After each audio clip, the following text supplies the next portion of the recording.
Dimensional analysis. Dimensional analysis क्या बेटा? Dimensional फार्मूले क्या लिखते हैं? मास के लिए m लिखते हैं, लेंथ के लिए l लिखते हैं, टाइम के लिए t लिखते हैं, करंट के लिए a लिखते हैं, टेम्परेचर के लिए k लिखते हैं, ल्यूमिनस इंटेंसिटी के लिए cd लिखते हैं, मोल के लिए m लिखते हैं।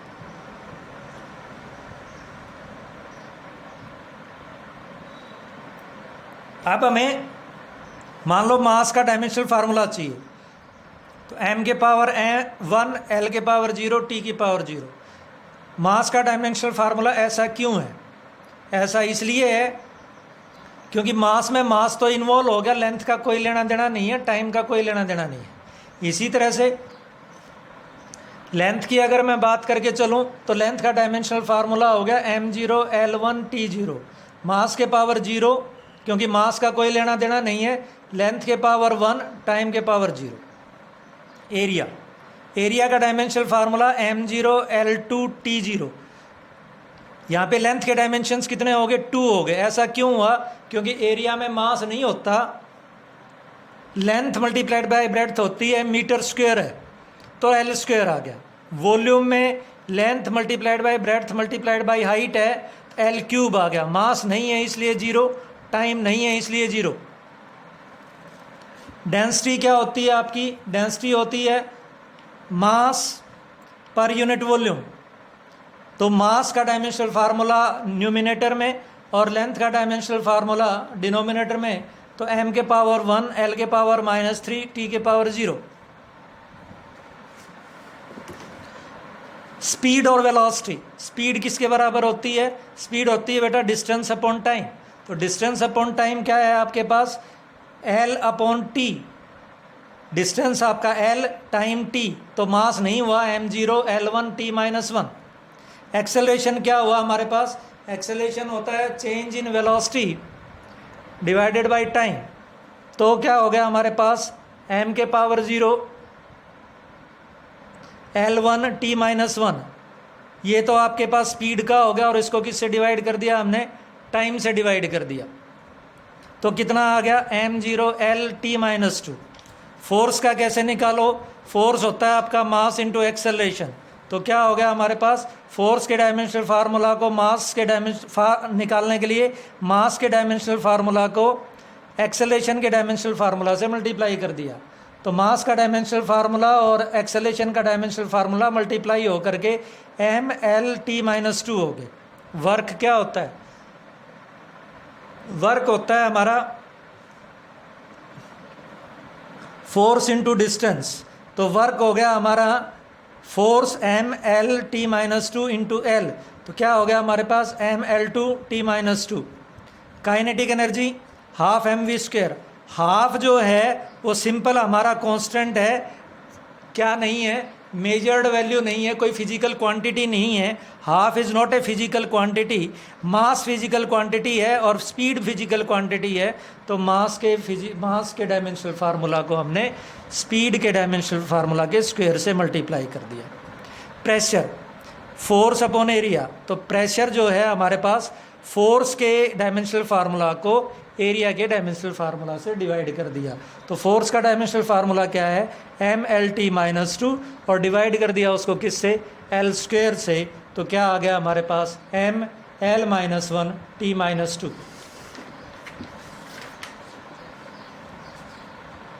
धीरे धीरे हमें सारे डायमेंशनल फार्मूला कैलकुलेट करने आ जाएंगे। अगर हमें किसी चीज़ का डायमेंशनल फार्मूला पता है तो उसकी हेल्प से हम दूसरी चीज़ों का भी डायमेंशनल फार्मूला निकाल सकते हैं। मान लो हमें ग्रेविटेशनल कांस्टेंट का डायमेंशनल फार्मूला नहीं पता, तो हम ग्रेविटेशनल कांस्टेंट का डायमेंशनल फार्मूला कैसे निकालें? तो देखो, find dimensional formula of gravitational constant कैसे निकालें? एक कोई फार्मूला ढूंढ के लेके आए ग्रेविटेशनल कांस्टेंट का। तो न्यूटन्स लॉ ऑफ ग्रेविटेशन है। क्या है Newton's law of gravitation? Newton's law of gravitation हो गया फोर्स आपका, force is equal to G m1 m2 divided by r square. तो इसको हमने किसके लिए सॉल्व कर लिया? इसको हमने g के लिए सॉल्व कर लिया। g किसके बराबर हो गया? f r square divided by m1 m2, f r square divided by m1 m2। तो f क्या है? फोर्स। फोर्स का dimensional formula m l t -2। याद नहीं है तो फोर्स का फार्मूला याद होगा इस वक्त हमें। फोर्स क्या है? Mass into acceleration. Mass into acceleration, acceleration का डायमेंशनल फार्मूला पता होगा, नहीं पता तो एक्सेलरेशन स्पीड अपॉन टाइम, तो स्पीड का डायमेंशनल फार्मूला पता होगा, तो कोई न कोई फार्मूला पता हो करके हम आगे चल सकते हैं। तो हमने यहाँ पर फोर्स का डायमेंशनल फार्मूला लिख दिया, लेंथ के स्क्वायर का, क्यों? क्योंकि आर का स्क्वायर है, और 2 बार मास से डिवाइड कर दिया, क्या आ गया? m-1 L³ T-2। Dimensional formula for power, power का डायमेंशनल फार्मूला क्या है? Power is equal to W/T, तो पावर हो गया हमारे पास mL2 T-2 divided by T। क्या वर्क किसके बराबर? mL2 T-2 के बराबर। वर्क कहाँ से आया? फोर्स के डायमेंशनल फार्मूला को डिस्टेंस के डायमेंशनल फार्मूला से मल्टीप्लाई कर दिया, तो ये हमारे पास वर्क का, पावर का डायमेंशनल फार्मूला आ गया। प्रिंसिपल ऑफ होमोजेनिटी,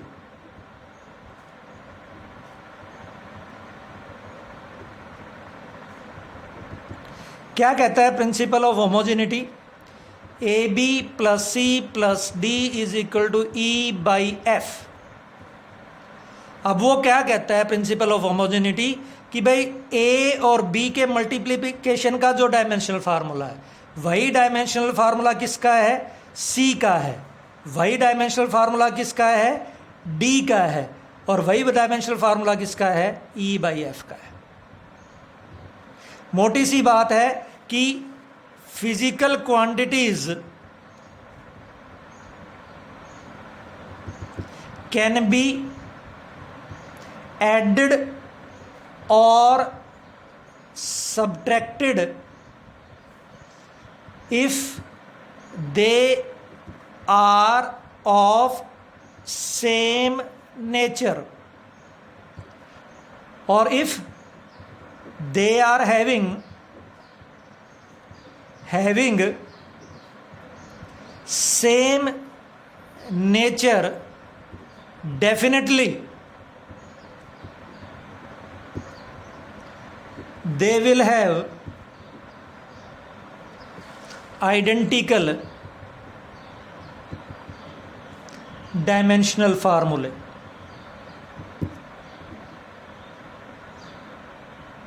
यानी अगर सेम नेचर है तो डायमेंशनल फार्मूले एक जैसे होंगे। Reverse is not true.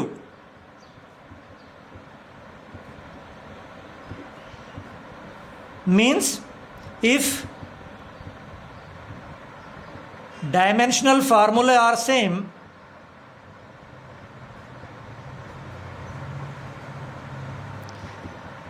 physical quantities are not necessarily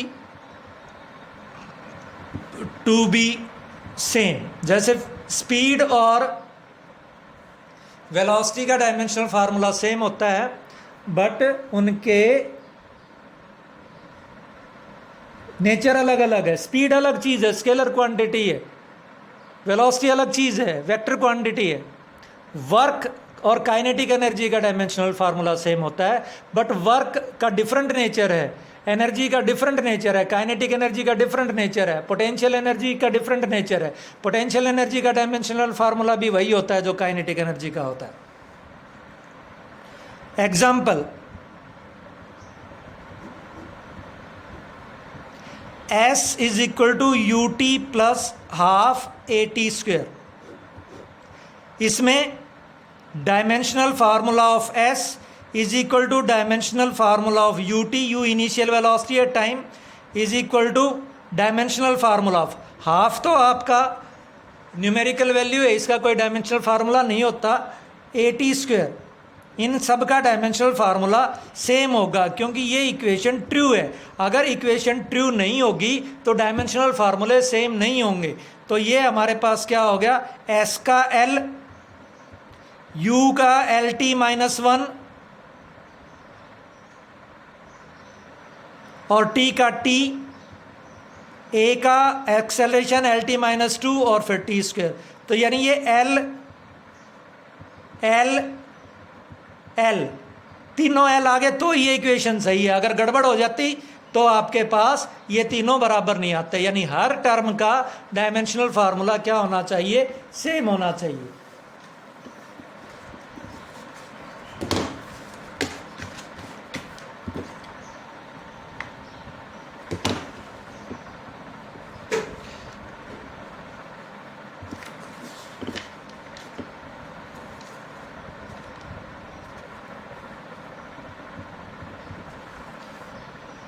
एक बहुत पॉपुलर क्वेश्चन है, find dimensional formula of A and B using following relation.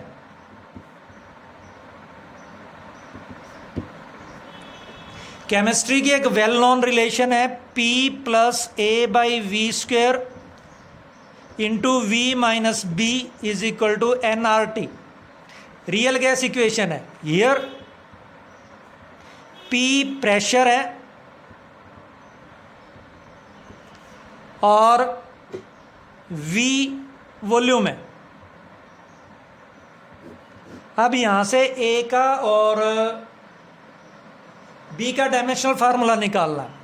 तो अभी हमने पढ़ा कि फिजिकल क्वांटिटी केवल तब ऐड हो सकती हैं जब उनका नेचर सेम हो।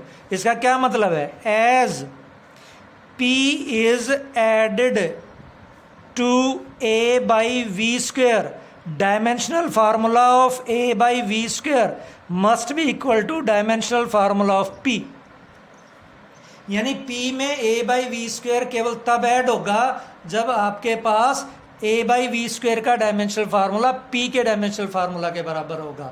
मैं आपको टेबल भी दे दूंगा। तो A का डायमेंशनल फार्मूला क्या होगा?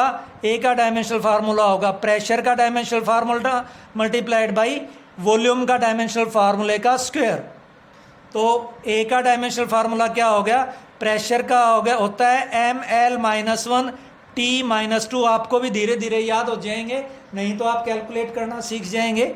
मल्टीप्लाइड बाई वॉल्यूम का L क्यूब और इसका square.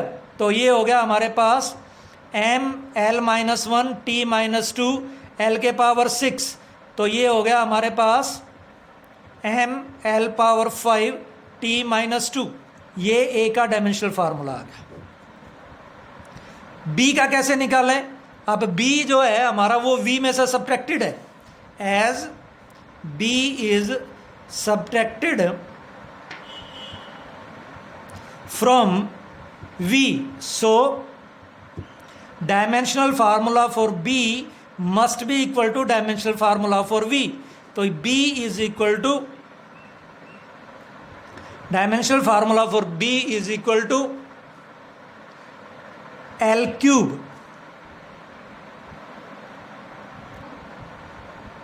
Example, P is equal to B minus x square divided by AT। P power है, X डिस्टेंस है, T टाइम है। Find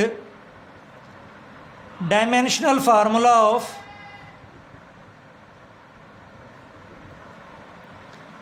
A and B।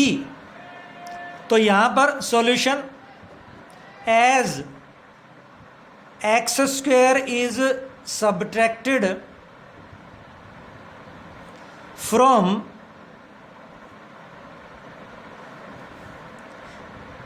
B, therefore dimensional formula for B will be equal to dimensional formula for x square। तो B का dimensional formula क्या हो गया? L square. तो B का डायमेंशनल फार्मूला L स्क्वेयर और x square का dimensional formula भी क्या है? L square. तो B माइनस एक्स स्क्वेयर का डायमेंशनल फार्मूला भी L स्क्वेयर ही होगा। डायमेंशनल फार्मूला B का, x का और B माइनस एक्स स्क्वेयर मान लो ये D के बराबर है। तो D का डायमेंशनल फार्मूला किसके बराबर होगा? वही होगा जो B का होगा, वही होगा जो एक्स स्क्वेयर का होगा। तो L स्क्वेयर के बराबर। तो आगे क्या आ गया हमारे पास? P का dimensional formula is equal to B minus x square का dimensional formula divided by A का डायमेंशनल फार्मूला, T का डायमेंशनल फार्मूला। तो P का डायमेंशनल फार्मूला होता है हमारा पावर का ml2 T-3 is equal to b minus x square का L square divided by a का पता नहीं और टी, ए के लिए सॉल्व कर लेते हैं इसको, L square divided by M L two T minus three और टी, तो सॉल्व होकर के ए का डायमेंशनल फार्मूला आ गया M power minus one, L two नीचे एल टू ऊपर, एल के पावर जीरो और टी प्लस टू। तो ये डायमेंशनल फार्मूला हमारा कैलकुलेट होकर के आ गया। Note, sine of F X, तो यहां पर एफ एक्स जो होगा वो डायमेंशनलेस होगा, क्योंकि डेफिनेटली साइन तो किसका होता है, साइन तो एंगल का होता है, एंगल डायमेंशनलेस होता है, एंगल होता है L upon R, L upon R dimensionless हो जाएगा आपका। तो साइन एफ एक्स भी डायमेंशनलेस, कॉस एफ एक्स भी dimensionless, F X dimensionless, log का फंक्शन है वो भी डायमेंशनलेस,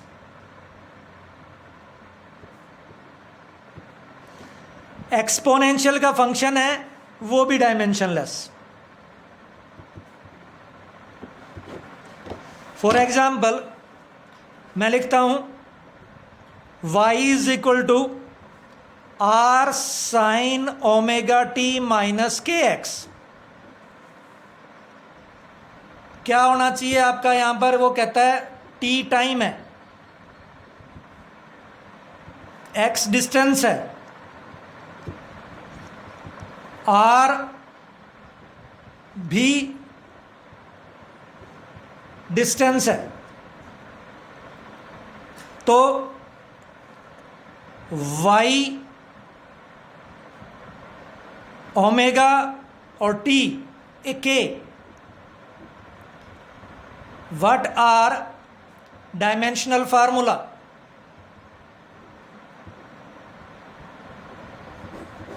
तो sine of omega T minus K X dimensionless है,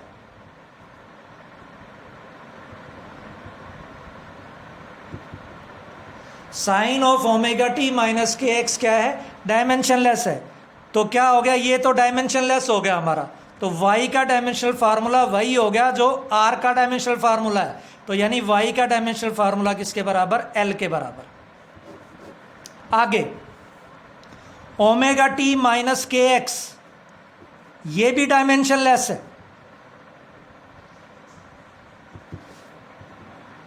कैसे, एफ एक्स डायमेंशनलेस है, साइन एफ एक्स भी डायमेंशनलेस है, तो ओमेगा टी का डायमेंशनल फार्मूला क्योंकि सब्ट्रैक्ट हो रहा है इसलिए के एक्स का डायमेंशनल फार्मूला बराबर होगा, और ये दोनों ही M zero L zero T zero के बराबर होंगे। तो ओमेगा टी, ओमेगा का डायमेंशनल फार्मूला, टी का डायमेंशनल फार्मूला किसके बराबर, M zero L zero T zero के बराबर। तो ओमेगा का क्या हो गया, M zero L zero T zero divided by T, तो टी माइनस वन।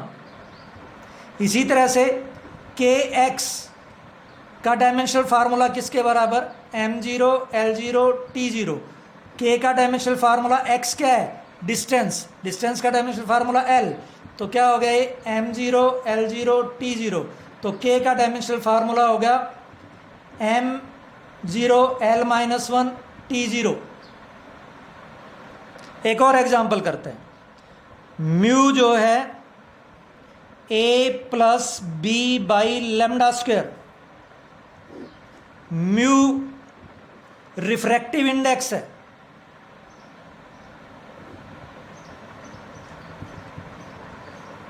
जो speed of light divided by speed in medium होता है, तो ये डायमेंशनलेस है, M zero L zero T zero. Lambda wavelength है, एल होता है इसका डायमेंशनल फार्मूला। तो ए का और बी का डायमेंशनल फार्मूला बताओ क्या होगा, तो सीधी सीधी बात है, म्यू का dimensional formula is equal to A का dimensional formula is equal to B by lambda square का डायमेंशनल फार्मूला। अब अभी हमने निकाला म्यू का डायमेंशनल फार्मूला, तो क्या है m0 l0 t0। तो बेटे ए का डायमेंशनल फार्मूला क्या आ गया m0 l0 t0, और b बाई लेमडा स्क्वेयर का क्या आ गया m0 l0 t0। तो b का क्या आ गया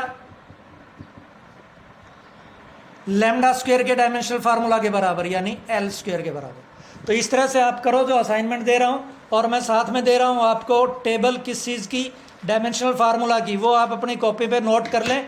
याद करने की ज़रूरत नहीं है, जैसे जैसे आप फार्मूले पढ़ते चले जाओगे आपको अपने आप याद निकालने आ जाएंगे।